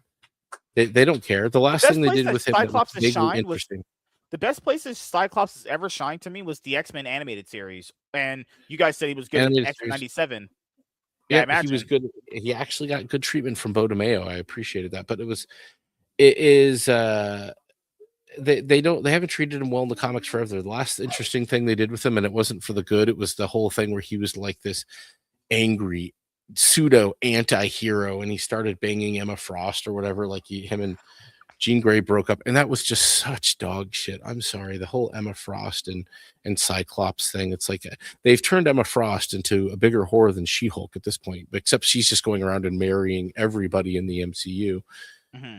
I don't care. I never cared for her as a character, but it did give me the good. Like I've pitched this story before, I think over to John's Longbox and to Vaughn, a redemption arc for. Hi, WZ. What's up, WZ? How's it going, man? Hey, Are you still posting content on that propaganda channel? WZ, I want you to look up and to the right of the secondary character, the orange TV box, and I want you to take a look at what's on the wall there. None of us have ever seen that before because the lights are off, WZ. I think there's a good story arc here for another one of those videos of yours where we get introduced to the new character, television wall mount. None of us knew it was there. It's there. And the thing that could be hung from it, literally sitting below it. I have messaged Iron Oxide to let him know that this exists. So when him and Selena come to visit, I'm going to try to get Iron Oxide to install it. And then the orange box television arc of the MSK show will have come to an end. We're going to need definitely a celebratory video, something to introduce us to television wall mount and then see it get married to the television. It's going to be great. I'm looking forward to it. I never saw it because I only streamed with MSK at night, so I've never seen it before. This is my first introduction to TV wall mount. Didn't know it was there. I'm excited. Always love a new character on the MSK show. Why don't I hear MSK all of a sudden? Oh, WZ uploaded a video 5 days ago titled "Top G Glizmaster tries to pronounce the word equestrian." Oh, I saw that. That was fantastic. Why are you guys watching this propaganda YouTube channel? Oh, these are great, dude. These are great, man. I'm telling you. One day, like whatever the gen after Gen Alpha comes along and you're going to be in like your 40s, they're going to discover WZ's channel. And then it's going to pop off. It's going to be wild. Such great content. Walter says, "I'm sorry, but I just don't respect the bringing back of Steve Rogers. I get that the Sam Wilson thing isn't working out, but commit to the original decision of moving on from Rogers." But this is where I always say this, dude, and it's not Walter, but this is a common sentiment echoed amongst people. Do you know how people use that argument of like, but it's in the comic books? Well, yeah, guys, it's also in the comic books that they tried swapping out Steve Rogers for Sam Wilson and they brought him back. It's weird because people will use. But it's weird because people will use the "it's in the comics" argument when it benefits them, but when it doesn't benefit them, they conveniently always leave that out. It's also in the comic books that people come back from dying in events that you read and you pay your hard-earned money to, and you invest your time into those events, and they die and they come back, and it doesn't feel good because you feel like you just got cheated out of something that you invested your money and time into. Yeah, no one likes that, but that's also in the comic books. That's what I always tell people. Using that logic of it's in the comic books doesn't work. There's bad shit in comic books people like, and there's good shit in comic books people don't like. Vice versa too, right? Not every idea in comic books is good just because it exists in there. Guys, there's comic books literally where Batman is talking like some 50s retard. They don't use that dialogue anymore because it's quite literally stupid. But comic books, I know, are supposed to be stupid to a certain level, right? But this is the thing that happened in comic books too. They got rid of Steve Rogers, retired him, and then swapped it back when it wasn't working. It was always going to be that way. Sam Wilson was never going to work as Captain America ever. And it was nonsensical and stupid to ever think it was going to be possible. Also, no one went and supported Brave New World because it wasn't good. That was the thing right there. If people had supported Brave New World at the box office, Marvel would have went, okay, there's some money to be made here with this character. There isn't. There isn't money to be made there. And if people have actually read that Sam Wilson Captain America story in the comic books, there's a completely different reason why Steve even retired in the comic books. In the comic books, there was this character, I forgot his name. He stopped Steve's aging process. He actually accelerated Steve's aging process with his ability. So it made him Old Man Steve. That's why Steve gave the shield to Sam in the comic books because, well, he's too old now. He won't be able to strong. It's agile, whatever. So I think in the comic books, I'll be honest here, way better way they enacted that kind of thing overall. But it is what it is some days. I think Go ahead. I was going to say one.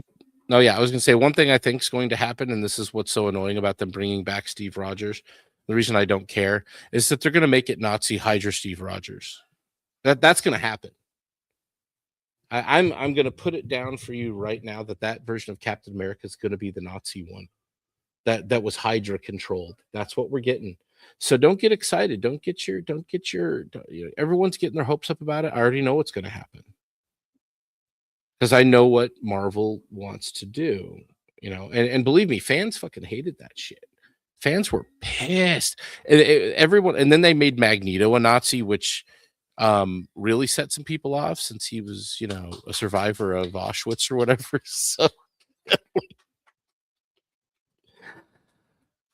like Marvel, fuck that. They had to retcon that one so fast. But the Nazi Steve bullshit, the Hail Hydra Nazi, like that one, that's what you're getting, folks.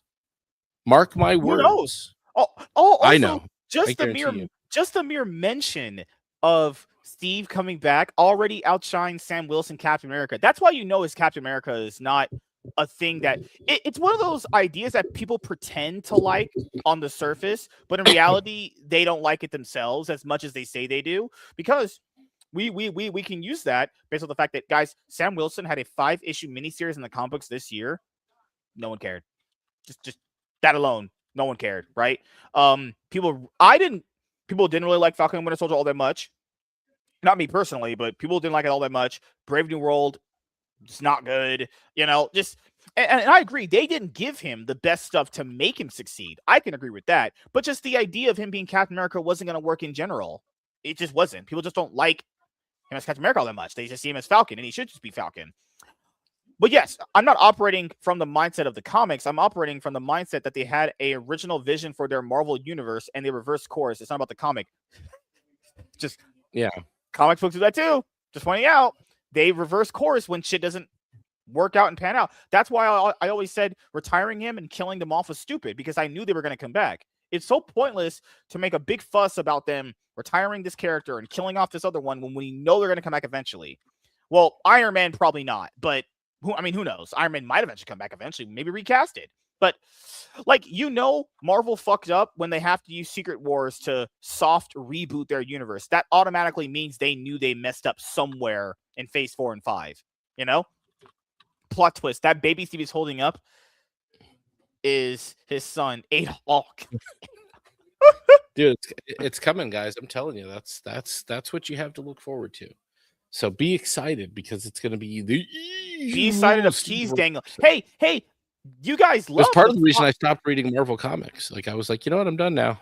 I'm out. It was actually, I mean, I kind of after Hickman's Secret Wars, I was like, cutting things off and trimming really far back. And then when that happened, I was like, I'm done with this, man.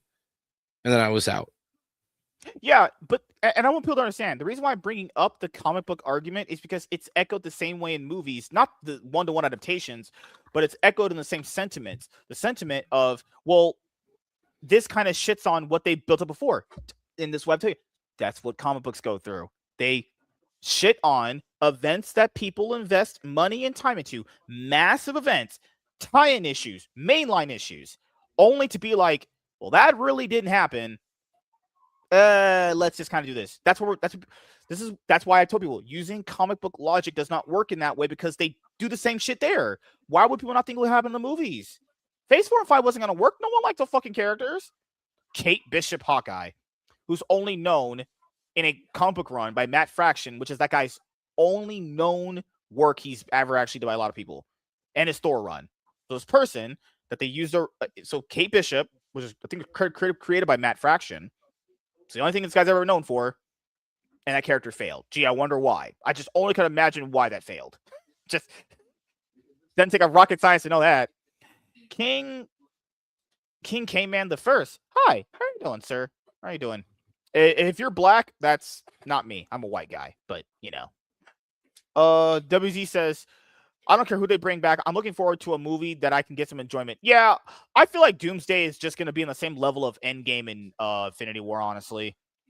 It's going to have, like, really cool aura farming, big moments, actually. But, like, story-wise, Infinity War and Endgame were...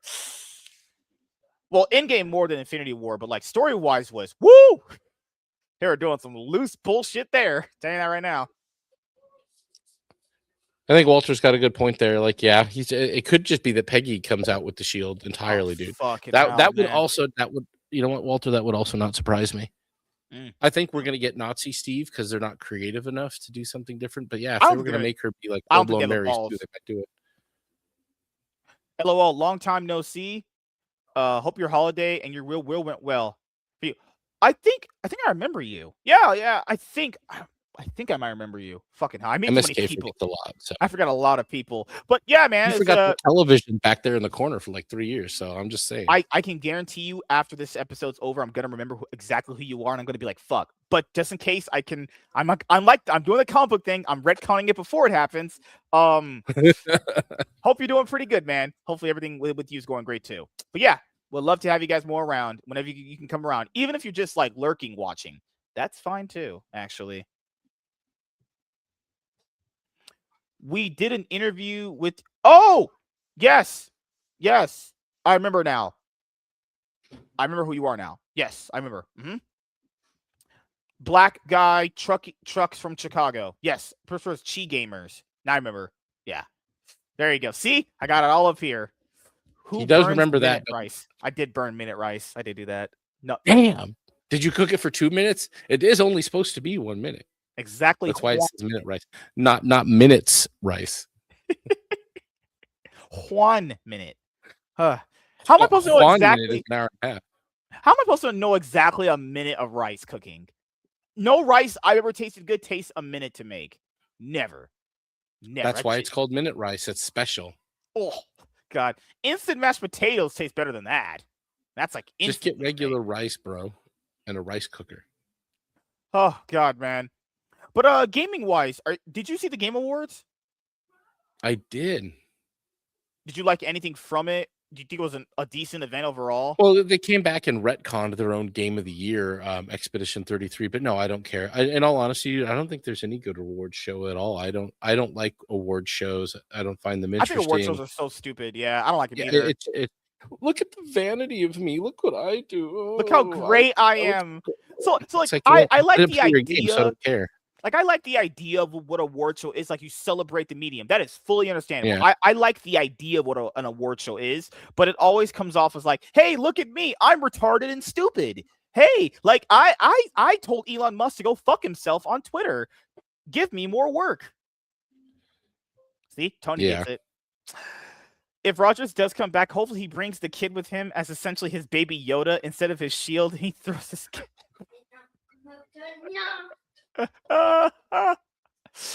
But you know what is never going to get thrown into the wild? Rainbow the Brood from Creepy Van Driver. Never going to happen. Oh man, speaking of the Game Awards, you got to bring up one of the winners from this year's Game Awards. I just shared a picture, the image PNG. Check me out on Arc Raiders, folks. This is my character. Is this inspired by me? I don't know where, I don't know. You could call the game Dark Raiders now if you wanted to, but either way, just check me out on Arc Raiders. Hit me up on Steam. We can play a game. If you want to go around and loot the wilderness with me and grown up MSK, like anytime, let's go. Oh, dude, Tim Waltz. Do you know they're having that Somali scandal in Minnesota right now?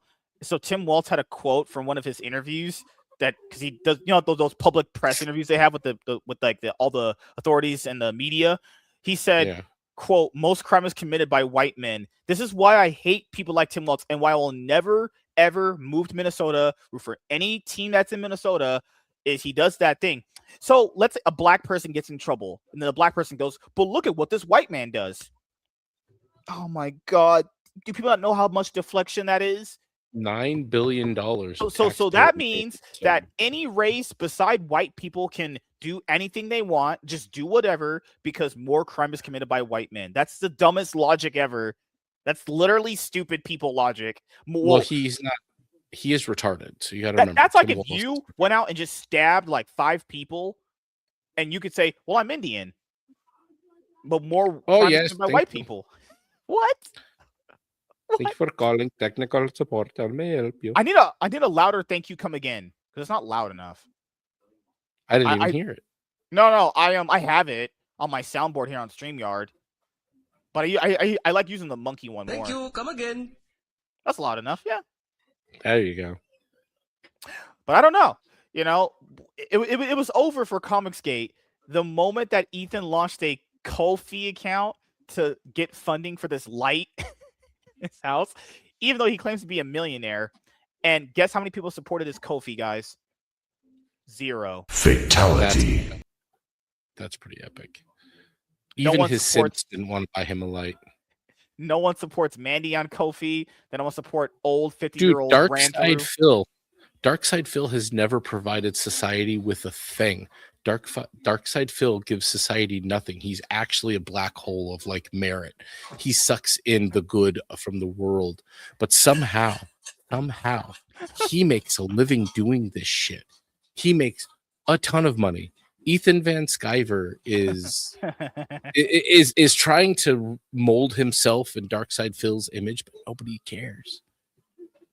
Not even on this. He can't even approach the scale of the money Darkside Phil makes. Does he make a bit of money from super chats, from retards that want him to say dumb stuff? Sure. But does he make Darkside Phil money? No. So that's the thing. He left the medium. He was actually at least competent in drawing. Yeah. Even though he couldn't do it in a timely manner. To take on being a creative in a field where somebody as worthless as Darkside Phil outpaces him handedly when it comes to funding. Darkside Phil he's blows my mind. Not a good person at all. Darkside Phil's a fucking complete weirdo. He's a piece of human shit. But he makes an obscene amount of money doing this. Yeah. It's crazy because no one gave Ethan nothing, and that's good. He just it's weird how he'll call Eric July's audience pay pigs and accuses Eric of just releasing stuff so his fans just give him more money. What would Ethan? By that logic, you did the same thing with a Ko-fi account that no one's. Come on, at least Eric can put out something, and someone in his audience is going to buy it. A light for his house. Yeah, I mean, Eric will put out something, and at least someone will give him money for it. Someone will give him money for it. Ethan got nobody. That's because he'll put something out. He'll actually give somebody something. Ethan exchange of goods and services. Step it up. Ko-fi. Evan Mandiver. So let's see how many people supported this guy. Apparently, he got 12 donations. Wow. Okay, so he has 4 top supporters. 4. That's it. He has 4 Sounds top about right. supporters. That's it. That 4 people out of a guy's live stream that averages 1,000 people. Welcome, punch.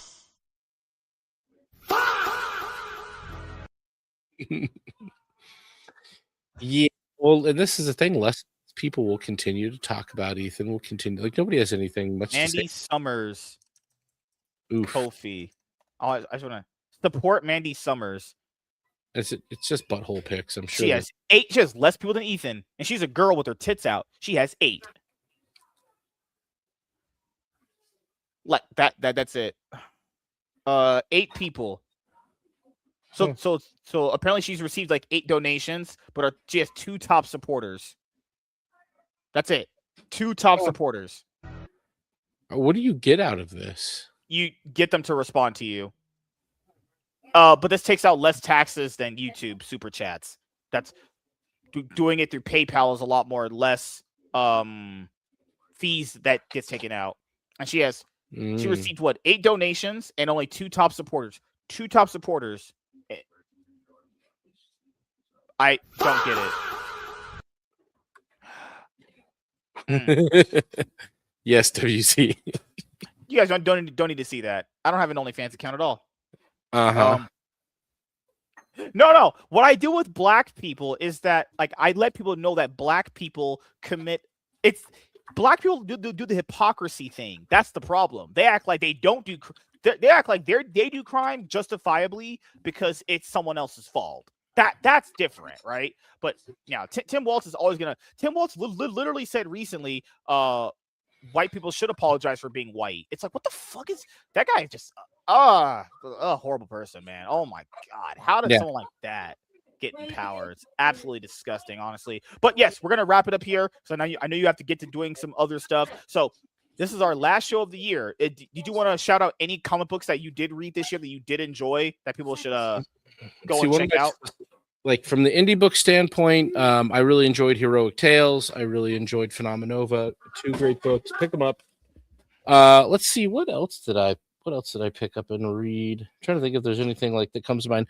Conan 25, if you can find it from the Conan series. They started kind of an arc doing the King Conan stuff. Great read. That single issue is a great read. Great cover, great art in that book. All the trades. Let's see, what did we read in trades?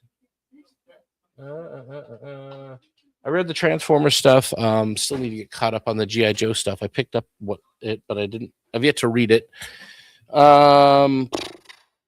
Yeah, reading kind of fell off a little bit here later in the year. What? There's something else I'm forgetting in here though. Psychic Sam wasn't bad from Mark Miller. That was pretty interesting. I'm finishing reading, and I will probably finish today or tomorrow. What do you call it? Ninja Turtles: The Last Ronin, Lost Years. It was kind of a prequel. Tells the story of kind of how not to ruin a spoiler for anybody who hasn't read The Last Ronin yet, but since it's been out since like 2016, I figure we're all right. And that or 2019, either way, basically how Michelangelo ended up kind of becoming the Ronin, becoming who he was in that book. I like it from that standpoint. I know there's kind of some annoying add-ins of like the new Turtle Kids and the April O'Neil and Casey Jones's daughter and whatever. And I mean, it's kind of Mary Sue. It turns a little into Mary Sue's, but it makes sense in the arc that they're in. You know, I understand, you know, with everyone dead, including Casey Jones, but it's pretty good. I like the build up. The Michelangelo stuff in it is fantastic. It's very interesting to see him kind of become this guy he never was. It's kind of like, you know, that basically the hell he walks through and the path he walked to becoming this, you know, hardened ninja that he was at the end of The Last Ronin.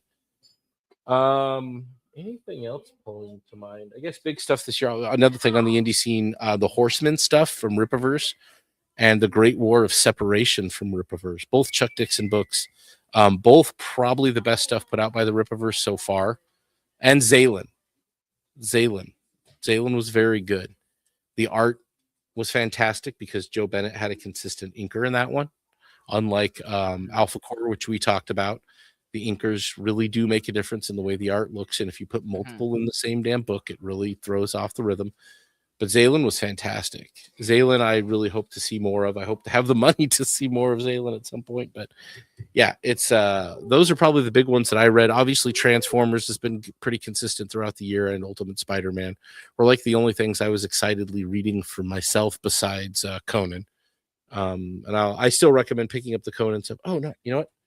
From a crime and noir standpoint, not necessarily an indie book, but not necessarily a spandex book. Getting outside of the spandex and into something just kind of an interesting read. If you're looking for a thriller, this is fantastic.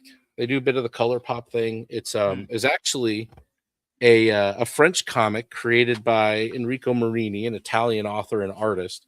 The art is fantastic.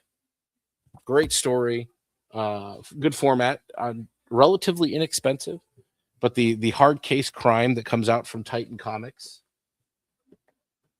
no complaints on that, man. If you want a crime thriller, a little crime drama, and that one's kind of based in like the post-war era of the United States, so like the early 50s or whatever. Fantastic stuff, man. Really good reading. There's so much more out there than just your spandex if you're not a big spandex person. And in my older age, and the lack of Marvel and DC putting out anything worthwhile and constant. They've deconstructed the hero so much that it's just disinteresting that I would rather just read crime stories. So yeah, anything like that, great stuff. That's what I'm into. Hell yeah. You got any shows coming up with anyone? I don't know, dude. My schedule is sparse. I'm trying to work on time management in the new year. I'm probably going to be going pretty heavy-handed with it. Like I'm going to start laying down schedules for what I'm doing every day in life from now until my 9 to 5 turns into a 9 to 5 again. But even after that, I'll probably be pretty heavy-handed with it. So I'm going to have like hard schedules for things. And whenever I get back into streaming, it's going to include that as well. But we're probably looking at sometime later in the year, closer to April, before I'm regular for myself, if I do anything at all.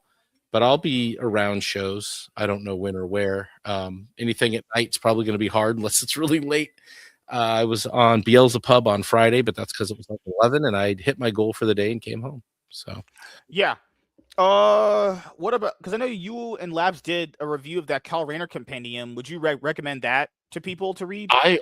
Yeah, dude, if you want to talk compendiums, you want to talk like big omnis, yeah, Kyle Rayner compendium is a splash of the night. Like if you're interested in getting into Green Lantern, or you're interested in understanding things that went on in the 90s, like Zero Hour a little bit, or what ended Hal Jordan, because there are, like, even in the Jeremy Adams run, you're going to see snippets of who Hal Jordan was, or the things about him that were bad or that he remembers. And you want to understand the parallax, go there and read that. But also, if you just want to get the vibe of what comics looked like and felt like in the 90s, pick that up, dude. Pick that up. Pick up the Robin compendium, Tim Drake Robin compendium, the Nightwing compendium. Fantastic stuff. Absolutely. I don't know if I'd say peak Chuck Dixon, but I feel like he had such a long arc of being peak in writing Batman and then writing all of the supporting cast for Batman for a decade or so plus. Like, it's hard to go wrong there. But yeah, I would definitely recommend those. The Kyle Rayner compendium's been really good. Hopefully me and Laps will get around to finishing it at some point, but you know, it is what it is these days. But yeah, Kyle Rayner compendium, if you're like, that's peak. Like for compendiums, that's my favorite of the year easily, for like big, you know, Laps, I heard that guy is mega overrated and white. He's very white. This is true. But as you guys know, for me, I'm gonna have a one-on-one with John's Long Box coming up in about a few hours from now, and then after that, I'll probably stream League later on tonight. Tomorrow, I have a show with Dingus Den. We're gonna do a comic book review of a book, and then after that, I have a final one-on-one to end off the year. And I don't know what I'm gonna be doing on New Year's Eve outside of those two things. It's just, I don't really celebrate holidays. I just like if they were just done and over with, so I can get to the new year and be white, tall, and rich and good looking. But yeah, man, we should do this again. And next time we do this again, probably reviewing Phenomenova #1. That's like chat. This is what we say literally every time that the show gets ended. Whenever I come on an MSK show, we're gonna. Yeah. It's just like when I said I was rich and white. Issue 3 of Phenomenova coming out soon. Check it out over, I believe it's up on Indiegogo or Fund My Comic. Also check out rebeloasis.com for my man Vaughn Coleman. Yes. Pick past issues. Great book, really great book. I hope he makes a run of it, man. Yeah, next year you're gonna see. Yeah, you know what? Instead of doing that next year, who cares about AmFest? We should do an MSK Fest where I invite all my fans and all my peers and content creators that love and adore me, and you can get on the stage and talk bullshit and air out drama. So we'll just do it. We'll do it at a public park near your place in the parking lot with a couple fold-out tables and some gas station wings. That's MSK Fest. If you did it in the park here, there's crackheads here, and they'll try to steal copper out of your car. Just saying that. There apparently these crackheads try to steal copper out of the Wi-Fi towers, out of the electric poles. So yeah, I'm just pointing out that we could do an MSK Fest for 2026. Who would want to go? You bring your own food because I ain't buying shit. We'll probably have to rent out. We'll probably rent out an auditorium or some shit in town for like $100 for an hour. People could just come up and talk. It was just ghetto thing. Knowing where you are, there might actually be something like that. I mean, we could. I could get access to doing it. The problem here is there would be too many strings to pull to make it happen. Like I would have to ask someone, could I use because I could use the church we have for it, but then again, I have to invite you guys out here. You'd have to want to come out here. It could happen. I'm not saying it couldn't, but would I call it MSK Fest? I don't know. That'd be a big thing. It's like, who would I have get up on stage, talk about me in a good way? Like Laugh would talk first. Your girlfriend, maybe? No, she raps. She don't speak any English. So, does the church allow horses? Bro, WZ. Oh my God! Like, we could do it. It'd be pretty fun. Like now that I'm thinking about it, it'd be like a long-term thing we can make happen. But I could make it happen. It would just depend on interest and who would really want to come for these things. Maybe I'd do it for like a big anniversary type of show or something like that. I don't know.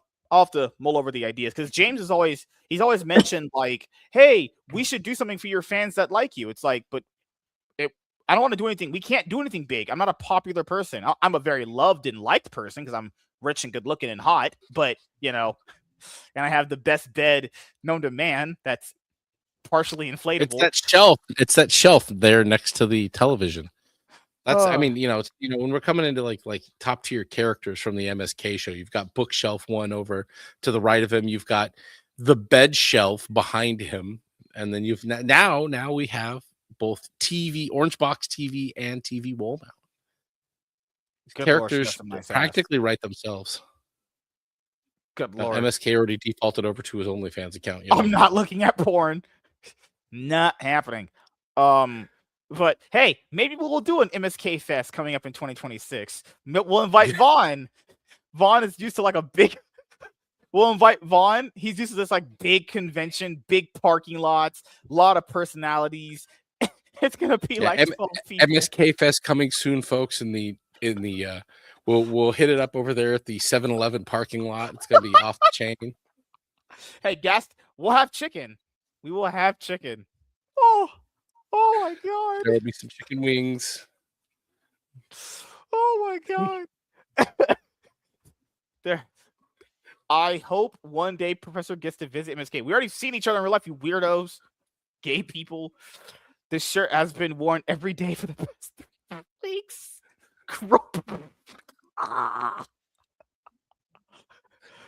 No, that's something Miss Sparkles keeps wanting to do. Yeah. Grope is bad, Orange. Yes, Orange. Bad, Orange. Grope is bad. Orange said he woke up to a 6-month-old baby just throwing up everywhere. He was like, morning's already bad. They do that because they can't control their bodily functions very well because they're, very little. So,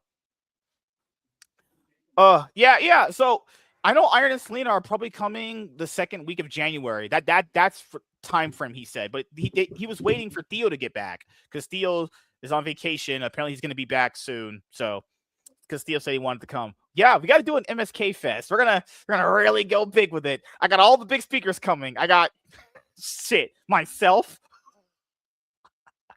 I got Gray. Could we get the attendant at the 7-Eleven where you get your wings? That guy's Arab. Oh, if you guys want that talking to you. Could be interesting. Oh God, no, but it'll be a pretty cool little small get together. That'd be kind of fun.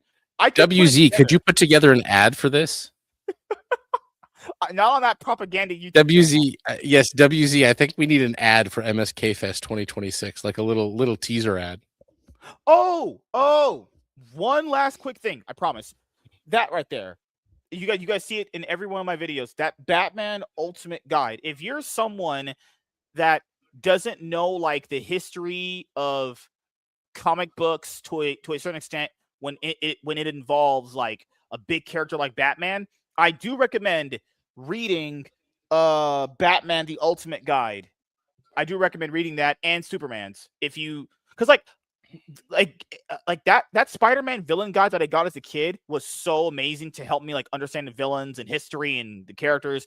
Get that. That'll help you if you're a new person. Get those guides for characters. Those are so damn good. Or DC has it where you can get like 80 years of history books. They have one for Wonder Woman, they have one for Green Lantern, they have one for Green Arrow.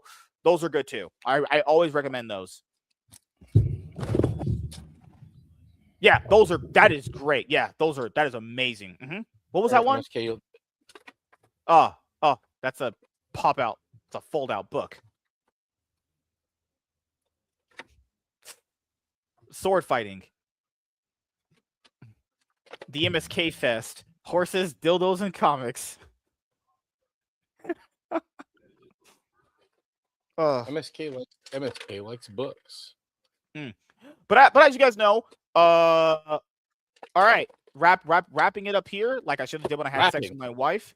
All right, John's long box 1-on-1, and then league is later. So that is pretty much it. So yeah, thank you guys for checking out this episode of the MSK